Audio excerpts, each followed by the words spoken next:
All right. So for those that follow me on the Twitters, I saw The Last Jedi. I thought it was fucking awesome. Saw it again. Thought it was really awesome. I have now decided to do a rewatch of all the Star Wars movies in chronological order because Last Jedi put me in a real Star Warsy mood.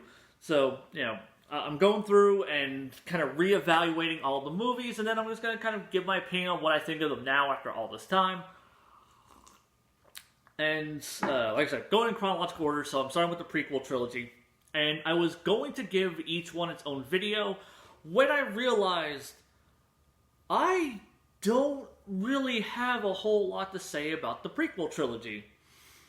So, the films kind of ended up being rather vapid and empty, and, there are things to say about them, but not enough that I felt really warranted giving each one its own video, so I'm just gonna talk about them all at once. Also, it allows me just to, things that I have, take issues with across the greater films as a whole. I can kind of just talk about them all at once instead of talking about them reiterating the same points per each movie. Because, like most people on the planet, I'm not a fan of the prequels. I liked them when I saw them originally, like when I was like a teenager and whatnot, and going back and watching them as an adult, didn't care for them. Haven't really seen them in a while, so I'm like, let me reevaluate these. Let me see, because at this point, I have seen the Mr. Plinkett Star Wars reviews more than I have seen the fucking prequels themselves. So there's let me see if I can get a new fresh opinion on these movies. By the way, if you haven't seen the Mr. Plinkett Star Wars reviews, do it. Mr. Plinkett Star Wars prequels. Go. Do it. They're fucking great. They're like 90 minutes each, but they're fucking worth it. But anyhow, so the prequels. Man, these were difficult to sit through. Like, going back through these movies after all these years, and I'm gonna rewatch the prequels and see how oh my god, they're just such a drag.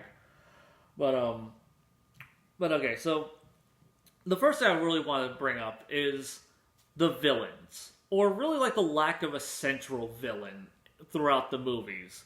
And of course, there's Palpatine. Palpatine is obviously the big bad, but he's the string puller. He's the puppeteer. He's not the he's not the guy that the heroes are actively interacting with and building all of these relationships with over the course of these films, because they don't build a relationship with anybody because they keep fucking killing the villains off.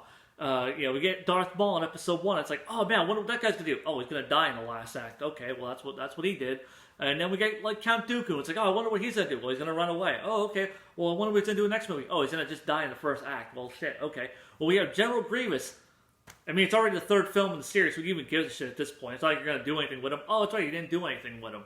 Who the fuck is he? I don't know. I'm not gonna read his 15 fucking novels that expand on his amazingly interesting character. Fuck that. I am not doing goddamn homework to watch a fucking movie.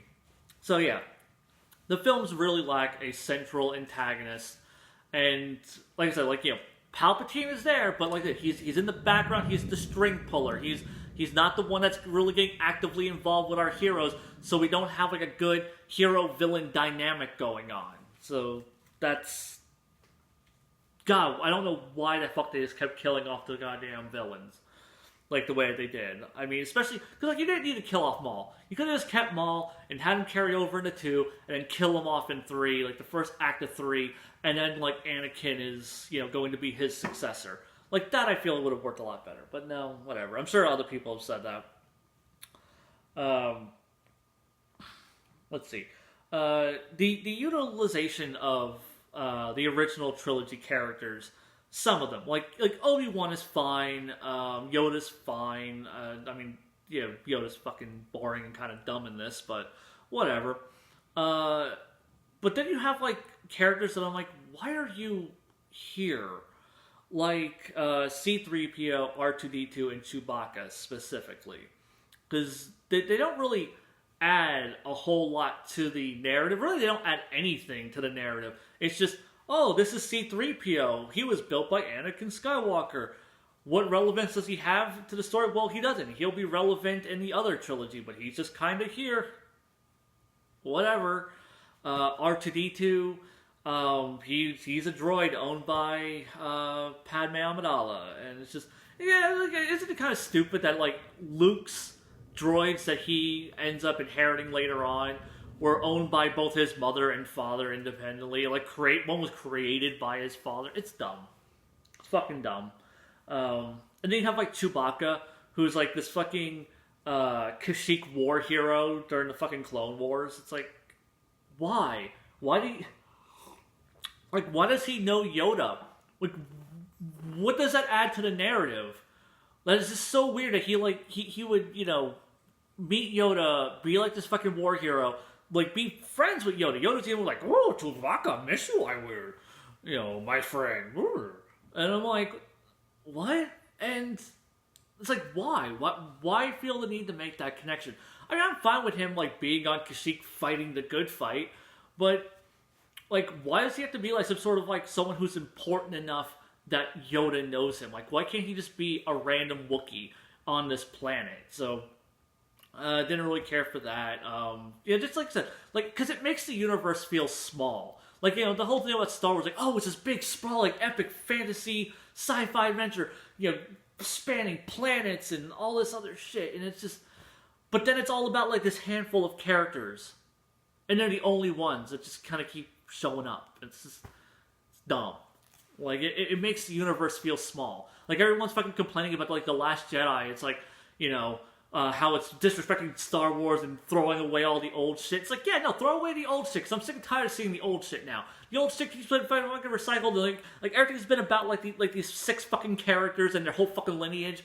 Like, let's open up the fucking doors. Let's open up Star Wars to something bigger and grander, for fuck's sake. So yeah, just like characters like that, they're basically just brought back for fan service, and then they're needlessly tacked on to, like, the main characters of the film because, I don't know, reasons. Like, the only one that I would have been fine with is R2-D2. Like, R2-D2, have him be a fucking Naboo fucking droid, so that way he has, like, some connections and stuff, and clearly, he would know Obi-Wan Kenobi and stuff, and, that would work. But C-3PO, no. Fucking Chewbacca, no. Dry. Yeah, that's another thing I want to say about these movies. These movies are fucking dry. Like a desert. Like fucking sand. I hate sand. Gets everywhere. Fucking, these movies have no sense of fun and adventure to them. And, like, fucking... Star Wars was inspired by Flash Gordon serials and swashbuckling Errol Flynn films. Like, how the hell do you not do, like, Star Wars right? And, like, how do you make Star Wars boring and just not have, like, all of, like, the cool shit that inspired Star Wars? So, yeah, like, these movies are dry. It's all politics and Jedi fucking mantras and shit. And it's dry as fucking toast. Except when it's shoehorning in slapstick. Like it's like weird because it's like super dry, but then every so often it's like, here, we're gonna inject some levity, and like here's like this goofy fucking Hanna-Barbera slapsticky cartoony moment in the middle of this Star Wars movie. It's like people talk about how forced the comedy is in like the Disney films. Did you see the prequel trilogy? Like, it's horrible. And like a lot of people will point to Jar Jar and blame Jar Jar. No, Jar Jar is he is not the he's not the cause of this. He's a symptom of the greater problem, which is just the slapstick in general. Because once they cut Jar Jar back out of episodes 2 and 3, he's there, but he doesn't really get to do much. They replace the slapstick roles with like C-3PO and R2-D2. They become kind of slapsticky goofball characters who are doing all the silly, goofy bullshit on the side, completely breaking tone of the movies. And which is weird because, like, like I said, the tone is fucking dry as toast. So that's your tone. So it's like your tones are fucking boring. I take it back. It's fucking boring and dry political bullshit that doesn't even make sense. Fucking teenage angst and teenage self-importance. And fucking goofy cartoon slapstick. And bad cartoon slapstick at that. Shit just fucking... The movies just fuck off to go Three Stooges for like 2 minutes every so often in these movies, and it's terrible. Another issue I had overarching is the Force feels weak, like really goddamn weak. And something that Agro brought up during the Last Jedi review, which was like midichlorians feel reductive, like it took the magic of the Force and gave it this, this sterile scientific explanation, and it took the wonder and magic out of what the Force is. A lot of people have made this statement too, which is it took something that felt grand and just larger than our conceptions, and then boiled it down into this flat, sterile, scientific. Oh, here's how it is. This is what it is, and it's just thanks. So yeah, and it's not just that though, but it's like midichlorians is one thing, but just the Force in general feels weak. Like you're in the prime of like the Jedi Masters, and you're not seeing them do cool Jedi shit. Like, I mean, I guess unless cool Jedi shit is sitting in a fucking circle talking about politics, you never see them use the Force in really interesting ways. We went to see them levitate an object, bring their lightsaber to them. Oh, I'm sensing something. I can run really fast, apparently, for this one scene in the Phantom Menace that will never be referenced again. The Force feels so piddly, so pathetic. Just, And then there's the padding issue. These movies drag and drag and drag and drag and drag and drag and drag. And it's just... There's not enough narrative to warrant like how long these movies are. Because if you look at just... Like, there are so many sequences in these movies, like, this didn't need to be here. Like, there are so many scenes that are just not in service to the plot and not in service to the characters. And if a scene is not in service to the plot or the characters, it doesn't need to be there. And there's so much of that in these movies. It's just like, this isn't really an interesting character scene. This isn't really relevant to the grander story. It's just a lot of scenes where it just kind of goes nowhere. Examples, because I'm sure people are like, what the fuck is he talking about? Like when they're underwater going from the Gungan city to Naboo, and like they're going through the planet core, and they're like avoiding fish monsters and shit. Like, we didn't need all of that. It's completely fucking pointless. We didn't need like a fucking long ass space chase in episode 2. We didn't need the long ass fucking city chase at the beginning of episode 2. There's just like sequences go on for way too long. It's like fucking Dragon Ball Z filler. So yeah, those are just the greater problems with these movies. Like, I used to think that if you were to edit these films, like rearrange scenes and cut back some stuff, you would have a much better film. Or a trilogy of films. Like, somewhere in all of this footage there are good movies. Or passable movies. No, there really aren't. Like, I don't... Yeah, like, and it sucks too, because I could see these being good movies. Like, if you took, like, just the exact concepts of these 3 movies. Stupid fucking trade disputes, and the senator doing shady shit, setting up the Separatists, Obi-Wan and Qui-Gon meeting young Anakin, and the introduction of Padme, and then, Padme and Anakin's love story, and the Separatist army, and the rising of the clones, and then Vader's fall to the dark side. Like, those could have been completely functional films, and they're not. So yeah. Uh, but yeah, those are my overarching issues. On an episode by episode basis, first up, episode 1. This shit is flat. Like it is like it's directing style. It's directed like a fucking TV show, and I've never really noticed this until this most recent rewatch, where I'm looking at it and I'm like, because I'm like, oh right, like episode 1, like they didn't go balls deep with the fucking CGI, so there's gonna be a lot of practical set stuff. So I was really thinking I was gonna like get kind of like a visual treat, but no, like I mean, yeah, there's a lot of physical sets involved, but the directing is so flat. Like there's no interesting shot composition and anywhere to be seen here, and everything is just like a flat, static framing, even TV show lighting. The shit's fucking directed like an episode of Buffy the Vampire Slayer, or some other just CW show of the week. Which honestly, I feel like it's really doing a disservice to Buffy the Vampire Slayer and fucking CW shows. Like fucking Smallville, I'm pretty sure had episodes that looked a lot better than the the Phantom Menace does.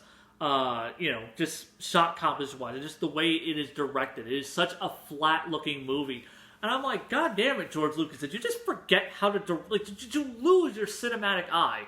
Maybe he didn't have one. Maybe I'm going to go back and I'm going to watch episode 4 and go, fuck, this is the cinematography in this movie sucks. Like, I'm sure it's going to be like a lot of imagination and just shitty directing. We'll see. Trade disputes and space politics. I like space politics. It's one of the reasons why I love Gundam. Gundam's a great show with great space politics. I'm always down for that shit. The space politics in this fucking movie suck. Doesn't really make a whole lot of sense. There's, like you have like a blockade. Okay, well, they're blocking the trade routes. Okay, and they say it's a legal blockade. Well, if it's a legal blockade, then why is the Republic basically sent 2 Jedi to strong arm them into taking down their completely legal blockade? In fact, that's even how they kind of phrase it. They're like, shit, man, the Jedis are going to fuck this up and make us take down this blockade and fuck all our plans. So, they're immediately paranoid and freak out once they know it's Jedi involved. And also, like, how is this even a legal blockade? Because what's keeping, like...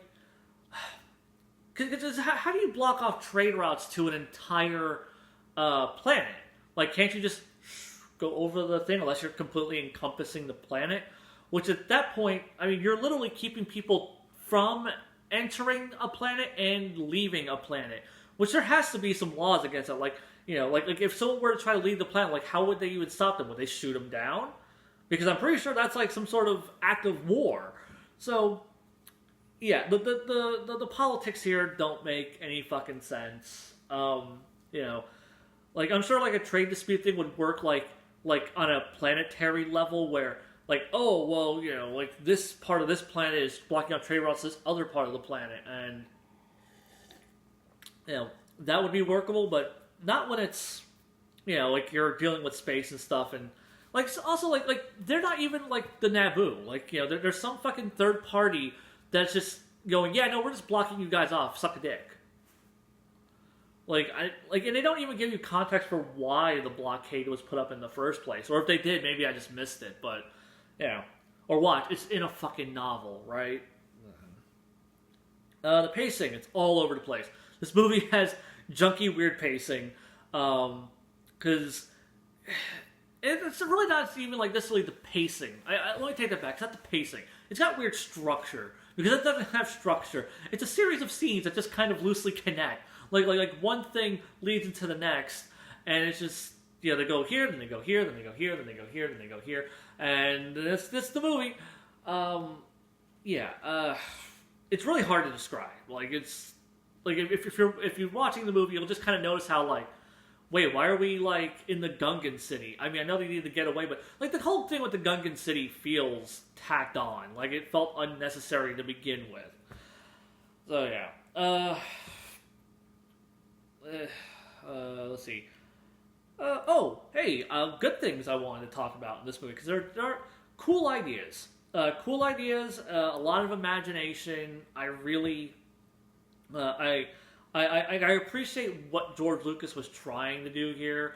Like, you know, I like when we go to Tatooine, we meet Watto. Like, he's a cool, interesting character. The shady grifter motherfucker. The visual design for a lot of stuff, like Watto's design, the Trade Federation. Like, there's a lot of cool stuff going on visually. Like, Darth Maul has, like, the coolest fucking design ever. There's interesting shit like the Gungan city architecturally, even though I just said, like, it felt completely superfluous. At least from a design standpoint, it looks visually striking and cool.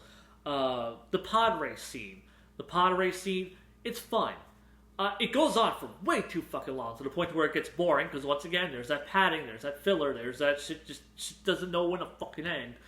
But if like the pod race was like a third of its length, it could have been really, really cool and really, really fun. And a really, really different thing to see in Star Wars. So, you know, I really wish... Yeah, that's the thing, like, it... like I said, like, there are things to like in this movie. You know, the movie has, like, a bit of a sense of fun to it. Qui-Gon Jinn is, you know, like, he's kind of like a fun guy. I like him. But it just... Oh, man. But then, like, you have, like, Padme Amidala, who's completely just wooden throughout the entire thing. Obi-Wan Kenobi, he's kind of petulant and jealous a little of Anakin, I guess? I don't know. They don't really do a whole lot with him. He spends most of his time on a fucking ship. Qui-Gon Jinn is like... He's kind of the main character, I guess. If you had to, like, name a main character, I guess it's him. So yeah, then there's the Darth Maul fight. It's visually cool. It's a really well choreographed, really nicely staged, well-paced fight. I dig that fight. I'm not really into the flashy, you know, flippy fucking bullshit that Star Wars fights became in the prequels. And I really feel like the Darth Maul fight sets the precedent for it. So, you know, that was the standard that the other movies had to live up to. But, like, I feel like it works in this context because Darth Maul is such a weird, different character. He is, like, because like, he is crazy and flippy and really acrobatic, and he's got this double-sided lightsaber, and, you know, he doing all this cool shit. You know, if you look at Qui-Gon and Obi-Wan, like, they're not doing crazy flippy shit. I mean, there's, like, a little bit of flippy shit, but, yeah, for the most part, they're just basically lightsaber fighting. Like, really, Darth Maul's being the crazy one of the two, of the three. So, yeah, but the problem with that fight is the characters suck. Like I said, Qui-Gon's fun a little bit, but, you know, they never gave us characters to be invested. Obi-Wan spends most of his time on a ship just kind of bitching and complaining. Qui-Gon is just kind of being a stoic asshole. And Darth Maul's being an action figure. That is.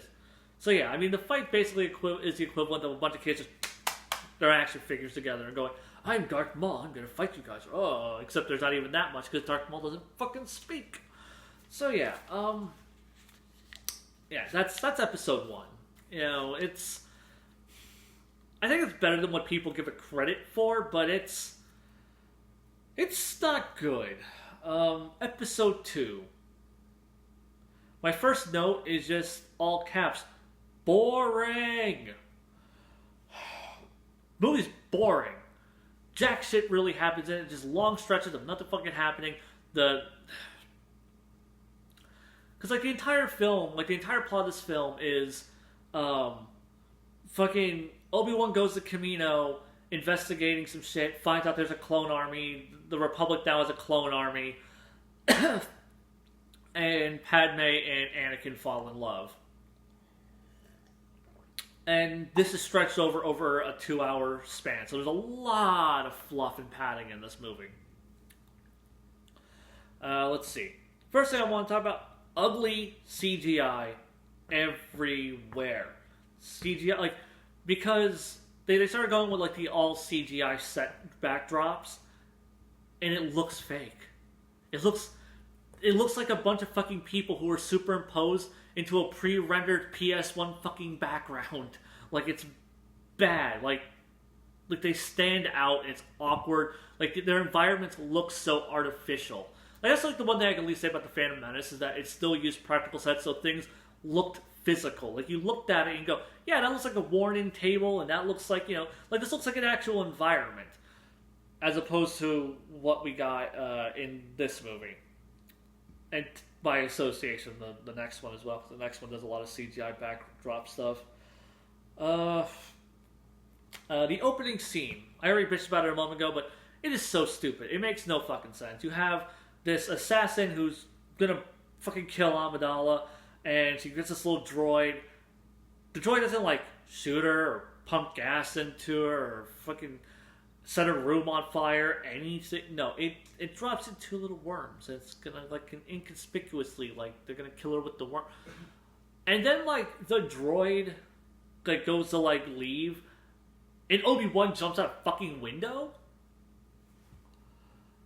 And it leads to one of the dumbest sequences, because it goes on, and on, and on, and on. And once again, it's comical, it's fucking cartoony, and it just never fucking ends, and oh my god.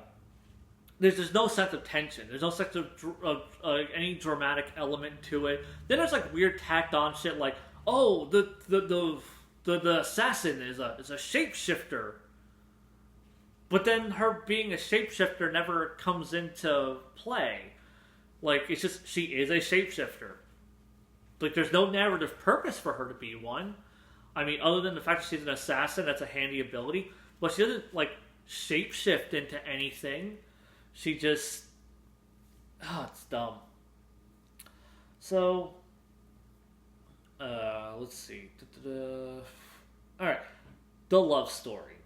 The love story here is terrible, and this is coming from someone who loves love stories. Like, I am a sucker for romance stories. Padme and Anakin have the worst romantic subplot in anything ever. Like, there's the meme of still a better love story than Twilight. This is not a better love story than Twilight. Congratulations. You could not surpass Twilight for shitty love story.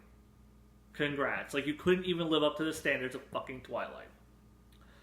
And the big problem with it too is just it's Anakin. A lot of people want to shit on Hayden Christensen. Maybe he's problematic in this role, but even if you recasted him with someone who is, like, way more charismatic, like, what he's given to work with is garbage. Like, he's just creepy and unsettling, and just like he looks like a rapist. He looks like a rapist throughout most of the fucking movie, and it's just, he's creepy. Like no woman would want to fuck this guy.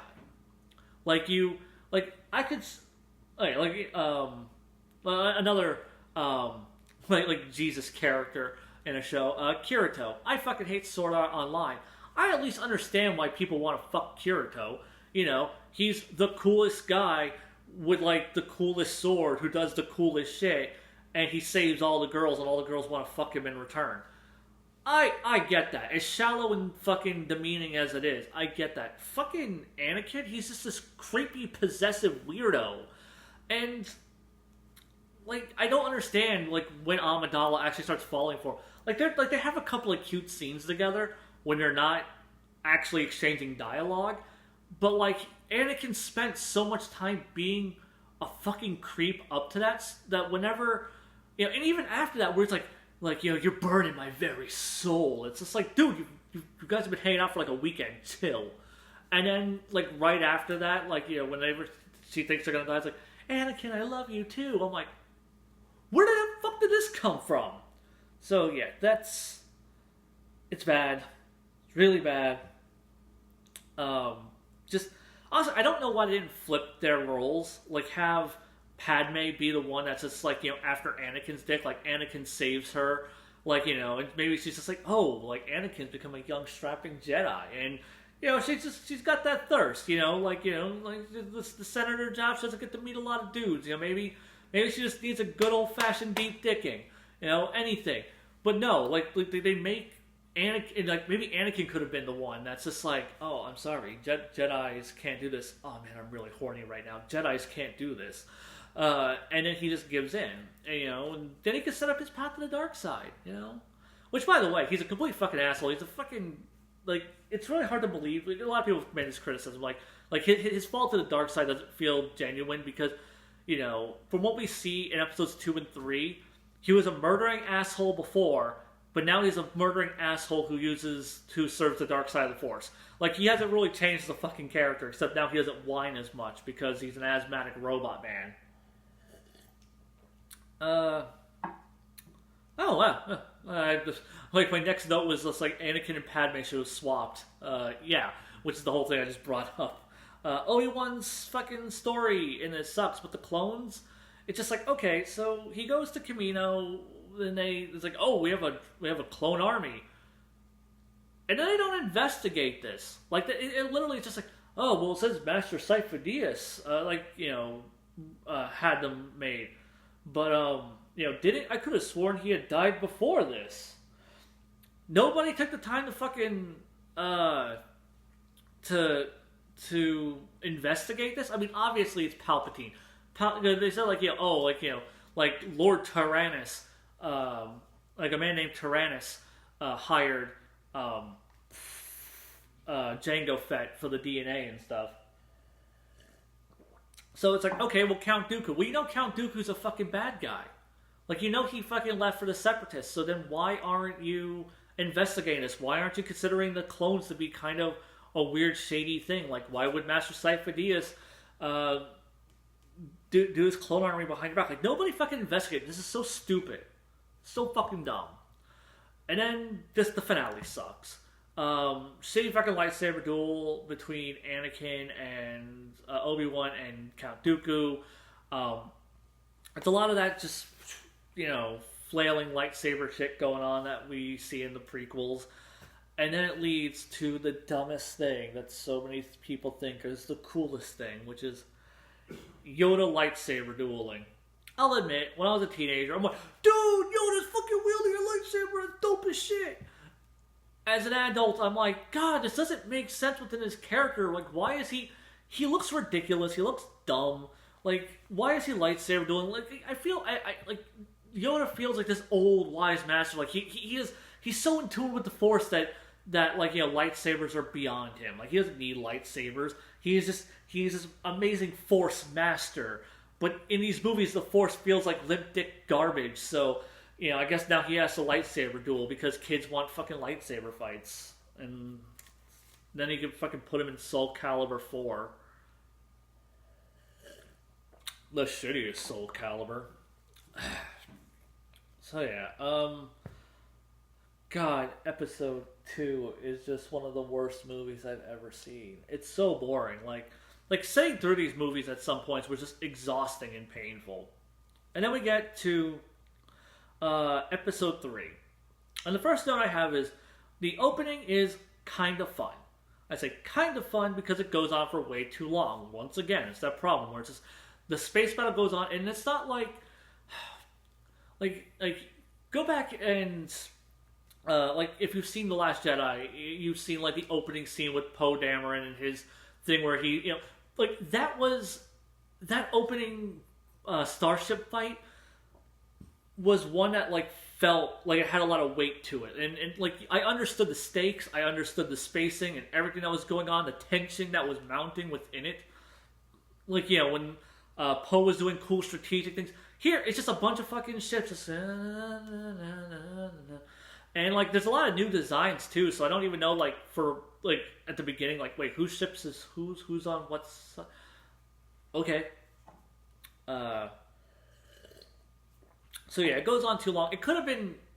I really wish it were done better because there's some good banter between Obi-Wan and Anakin. The only time these fuckers actually feel like friends.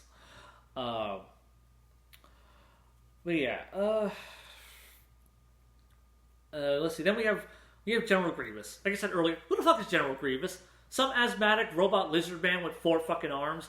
Like how the hell is this guy a threat? How is this asthmatic piece of shit a threat to the Jedi? uh, you know, like I can't see this guy being like a real, because you know we see him like, oh, he can wield like 4 lightsabers at once. He can spin them really fast. It's like, you know, it's like, oh, I've been trained in the Jedi arts by Count Dooku. I'm like, do you have Force powers? Because if he doesn't have Force powers, which he doesn't seem to, use the Force to crush him. Like, just push him. Like, you know, like use the Force to open his hands up and make him drop the lightsabers. It's anything. Because I imagine like you can't do that shit to other Jedi because they're just too strong. Like you try to use the Force to get the Force user, you know, like push them or whatever, or like to do something that specific, it wouldn't really work unless you're way stronger than them. But if it's just like a complete non-Force user, fuck them up. Go Darth Vader and fucking Rogue One on their ass. Like, on fucking Grievous. And just fuck him up. Like, I don't understand why this piece of shit is a fucking threat. And I still don't know anything about his ass. He's just some dickhead who shows up. And apparently he's now the one in charge, supposedly. But not really, because, of course, Sidious is the one who's actually in charge. Anakin's fall to the dark side. Fall. I already, like, a lot of people brought up, like, Anakin's fall feels disingenuous because he's already kind of a dickhead.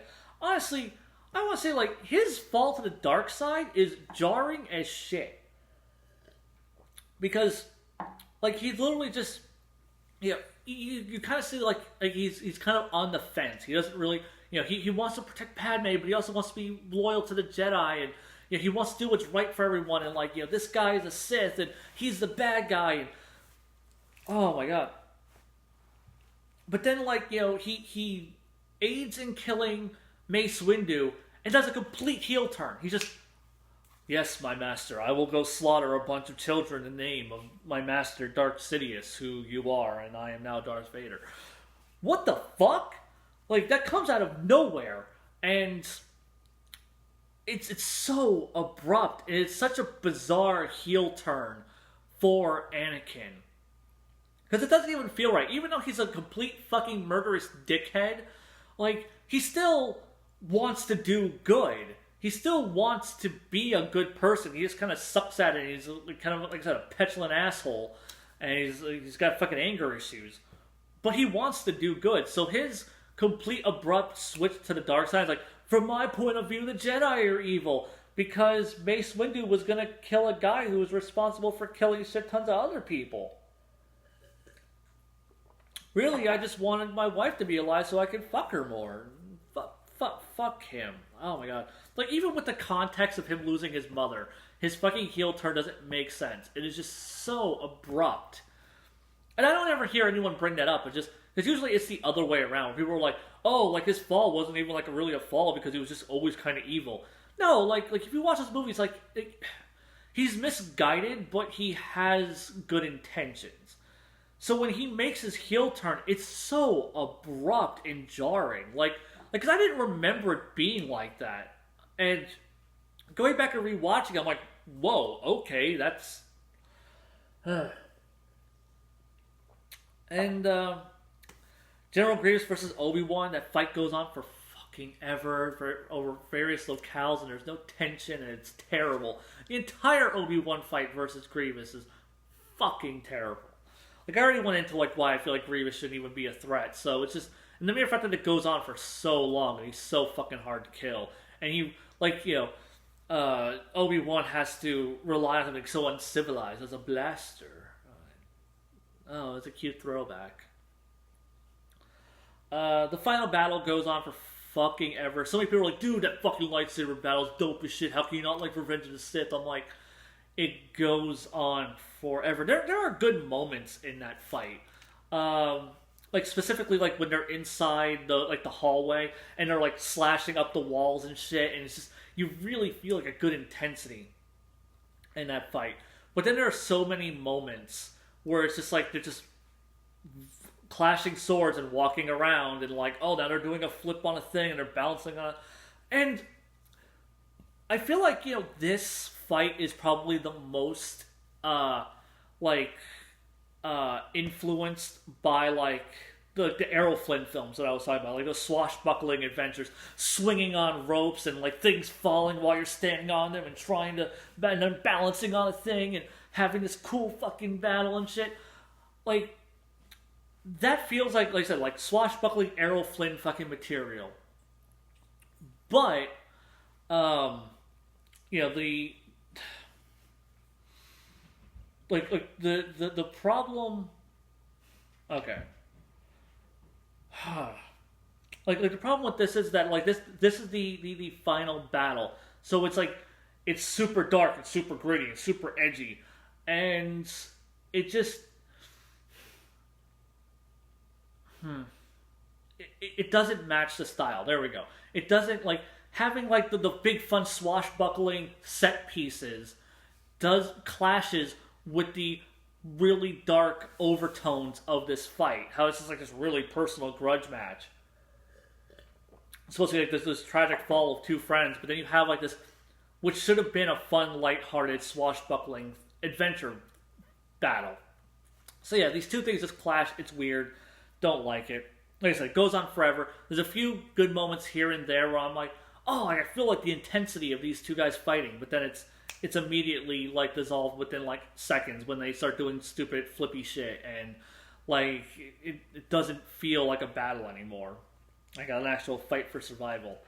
And then there's just the finale, like the very last bit where they have to wrap everything up, because it's just like, oh, we need to put all the pieces in their place so it kind of makes sense with episode 4. So Padme needs to die. She needs to give birth to 2 children. They need to be named Luke and Leia. Thanks for letting us know they're Luke and Leia. Fucking Vader needs to be like in his suit. We need to be building the Death Star. Everyone needs to be in their places, and it's just, oh my god. And then you have like shit like Yoda's just like, oh, I fucked up. I did. I'm into exile. I shall go. It's like, fuck you, Yoda, you piece of shit. Thanks a lot. Like you fucking like all you had to do was fucking kill Palpatine, and you couldn't even do that shit. You fucking useless ass Jedi. So yeah, it's just, you know, the movie goes into like wrap shit up and like put all the fucking pieces where they need to be. Like, oh, let's wipe C-3PO's mind. Not R2, but C-3PO. So yeah, episode 3's a mess. A lot of people call it the best.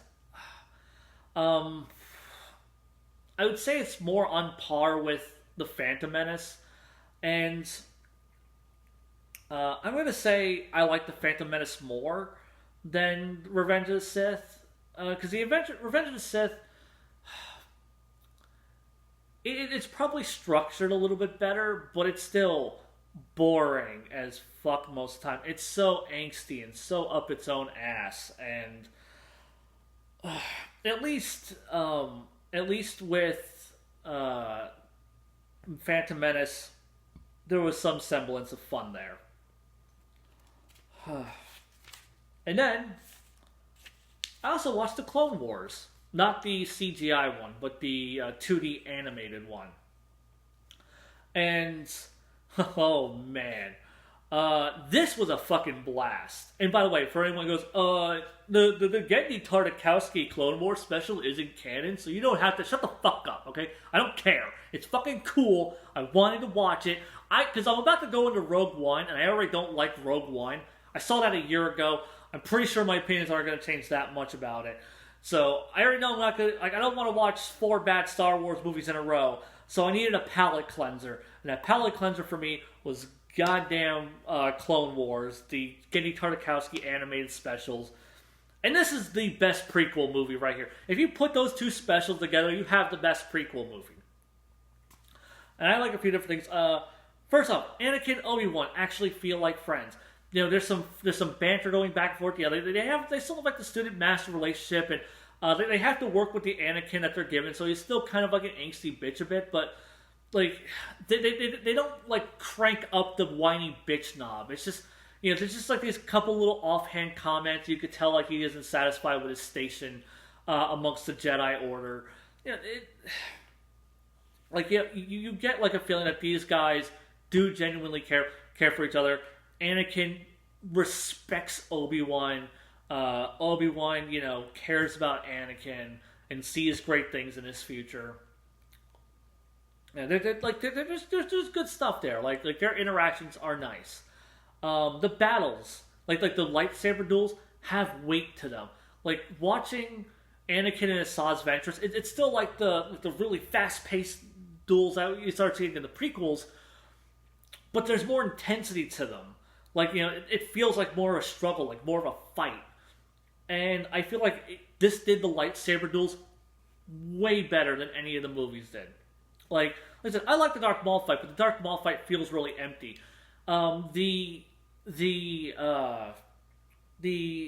Asajj Ventress fight has it has like an emotional weight to it because Anakin feels like he's being pushed back and he's like really giving it everything he has. Like the first time he's really faced like a fight like this since Dooku, and he's really letting his anger get to him, and like he's just clashing his fucking lightsaber down at her until he like breaks the side of the cliff that she's on and she falls down, and it's intense.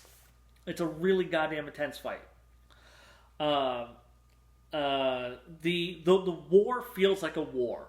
Like we get to see like the ARC troopers like sitting there like because if you watch the Clone Wars like the battles and stuff in Revenge of the Sith, they're just kind of like running around shooting. It's like a match of Call of Duty more than it is, or like a match of Halo.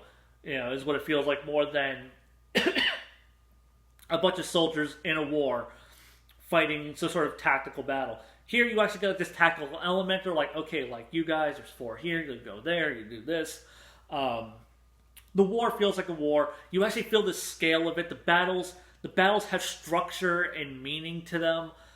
Things that the fight, because it's literally like George Lucas said behind the scenes that there's a lot of cheating in his script, that a lot of they fight, and I believe it because those fights don't have structure or pace or meaning to them. It's just we're just gonna clash some action figures together. Here it actually feels like characters fighting something. Even the ARC troopers who don't even say a fucking word feel like characters. Shit, like when Grievous shows up, this is a Grievous I could believe is a fucking threat because he is fast, he is strong, he is dominating, he's unpredictable, he's terrifying. Like the way they frame him is like a horror movie villain, and he is just a destroyer. Like you have like this one Padawan who like runs out to go face Grievous, and Grievous just comes out of nowhere, crushes him dead, fucking kills this kid. And you feel this tension, this horror of just, and like as far as like the Force goes, like they try to use the Force on this guy, but he's like so fast that he usually is able to like dodge their like when they try to like hit him like Force push him, it's just they can never get his ass. And he's just such a dominating beast, and this is a Grievous who I could see killing countless Jedi. Not that motherfucker who was in Episode 3. Also, the Force feels powerful in this. Like I said before, the Force felt weak, completely limp-dicked in the prequel trilogy. Here, the Force feels goddamn powerful. It feels like it doesn't feel like as magical as it did in the original trilogy or in The Last Jedi. Because like I said, The Last Jedi, the Force felt magical and grand and expansive again. Like it felt like this wondrous thing. Here it doesn't really feel that. It feels more like superhero powers, but it's still cool because at least the Force feels like a power. And you feel like the Jedi are these larger than life heroes fighting the good fight. But yeah, no, like the Clone Wars cartoon, fucking awesome. Fucking had a great time watching that. It's a shame because it shows you that like these prequel movies could have been good. They could have been fun, adventuring, swashbuckling, action adventure movies just like the prequels or just like the original trilogy. But it wasn't.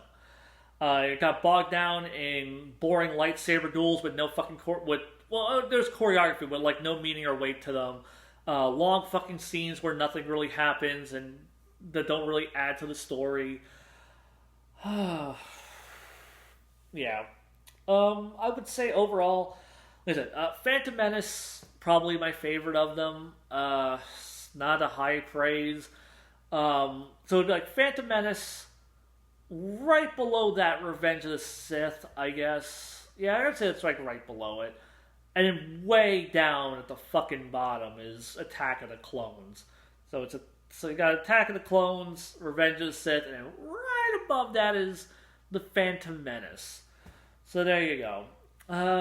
And then Clone Wars is way the fuck up here. And if you're wondering, yeah, I'm going to watch the CGI Clone Wars series at some point. I've watched some of it. I liked what I saw. I'm going to watch more. But yeah, that's the movies, the prequels, what I had to say. Rogue One's next. It'll be its own video. And then hopefully I'll probably give each of the original films its own video as well as The Force Awakens. And then also do another video on The Last Jedi. Till next time, Xeon, out.